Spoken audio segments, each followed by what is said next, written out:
Hello friends, May 7-ന് നടക്കാനിരിക്കുന്ന local council ഇലക്ഷനിൽ ഏത് പാർട്ടിക്കാണ് വോട്ട് ചെയ്യേണ്ടതെന്ന് പലർക്കും ഉള്ളൊരു സംശയമാണ്. ആദ്യം തന്നെ പറയട്ടെ, ഈ ഒരു ഇലക്ഷൻ ആരും നിസ്സാരമായിട്ട് എടുക്കരുത്. കാരണം ഇത് നമ്മുടെ വീടുകൾ അല്ലെങ്കിൽ വീടിൻ്റെ റെൻറ്റ്, റോഡുകൾ, സ്കൂളുകൾ, ഹോസ്പിറ്റൽ അല്ലെങ്കിൽ അതുമായിട്ട് സംബന്ധിച്ച സർവീസസും പിന്നെ പോലീസിങ് തുടങ്ങിയ കാര്യങ്ങളിലൊക്കെ ബാധിക്കുന്ന ഒരു മെയിൻ ഇലക്ഷനാണ്. പലപ്പോഴും പ്രത്യേകിച്ച് ഈ ഒരു ലോക്കൽ ഇലക്ഷൻ്റെ സമയത്ത് എല്ലാവർക്കും ഉള്ളൊരു സംശയമാണ് ഏത് പാർട്ടിക്കാണ് വോട്ട് ചെയ്യേണ്ടതെന്നാണ്.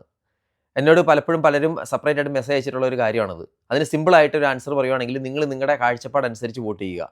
കാരണം യുകെയിലെ ഓരോ പാർട്ടിക്കും ഓരോ നാഷണൽ മാനിഫെസ്റ്റോ ഉണ്ട്. അതുപോലെ തന്നെ ലോക്കൽ കൗൺസിലിനായിട്ട് മാനിഫെസ്റ്റോ ഉണ്ട്. അത് നോക്കിയിട്ട് വോട്ട് ചെയ്യുക. ഇനി ആ മാനിഫെസ്റ്റോ എന്തൊക്കെയാണെന്ന് അറിയില്ലാത്തവർക്ക് വേണ്ടി പറയാം. ലേബർ പാർട്ടി നോക്കുവാണെങ്കിൽ ഇവർ പൊതുവെ പറയുന്നത് അഫോർഡബിൾ ഹൗസിങ്ങും റെൻറ്റേഴ്സ് പ്രൊട്ടക്ഷനും അതുപോലെ തന്നെ പബ്ലിക് സർവീസസ് സ്ട്രോങ് ആക്കും, പിന്നെ സ്കൂളും NHS റിലേറ്റഡ് ആയിട്ടുള്ള സർവീസസിനൊക്കെ സപ്പോർട്ട് തരും എന്നൊക്കെയാണ്.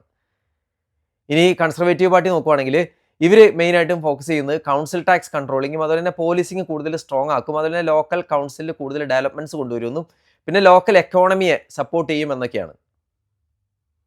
ഇനി ലിബറൽ ഡെമോക്രാറ്റ്സ് നോക്കുവാണെങ്കിൽ ലോക്കൽ സർവീസസ് ഇംപ്രൂവ് ആക്കുമെന്നും അതുപോലെ തന്നെ കമ്മ്യൂണിറ്റിയിൽ ഡെവലപ്മെൻറ്റ്സ് കൊണ്ടുവരും എന്നൊക്കെയാണ് ഇവർ പറയാറ്.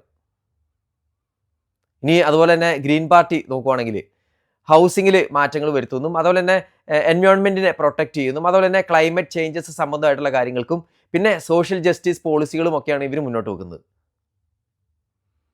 ഇനി റീഫോം പാർട്ടി ആണെങ്കിൽ ഗവൺമെൻറ്റിൻ്റെ ആ ഒരു അനാവശ്യമായിട്ടുള്ള സ്പെൻഡിങ് കുറയ്ക്കുമെന്നും കൗൺസിൽ ടാക്സ് കുറയ്ക്കുമെന്നും ഇമിഗ്രേഷൻ സംബന്ധിച്ച ആ ഒരു കർശന നിലപാടുകൾ എടുക്കുമെന്നൊക്കെയാണ് ഇവർ മെയിനായിട്ട് പറയുന്നത്.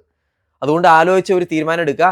ആരായാലും ഹൗസിംഗ് പ്രോബ്ലംസ് ആരാണ് സീരിയസ് ആയിട്ട് എടുക്കുന്നത് നോക്കുക. റെൻറ്റും അതുപോലെ തന്നെ കോസ്റ്റ് ഓഫ് ലിവിങ്ങിലും ഒക്കെ ആരാണ് മാറ്റങ്ങൾ കൊണ്ടുവരാൻ പോകുന്നത് നോക്കുക. അതുപോലെ തന്നെ നമ്മുടെ ആ ഒരു കമ്മ്യൂണിറ്റി ആരാണ് സേഫ് ആക്കാൻ പോകുന്നത് നോക്കുക. പാർട്ടി നോക്കാതെ നമ്മുടെ ആ ഒരു ഡെയിലി ലൈഫിൽ ആർക്കാണ് മെച്ചപ്പെട്ട കാര്യങ്ങൾ കൊണ്ടുവരാൻ പറ്റുന്നതെന്ന് നോക്കി വോട്ട് ചെയ്യുക. അപ്പോൾ മെയ് 7-ാം തീയതി പരമാവധി ആളുകൾ ഈ ഒരു വോട്ടവകാശം ഉപയോഗിക്കാൻ നോക്കുക. നമ്മുടെ ആ ഒരു സ്ട്രെങ്ത് എന്താണ് നമ്മൾ കാണിച്ചു കൊടുക്കുക.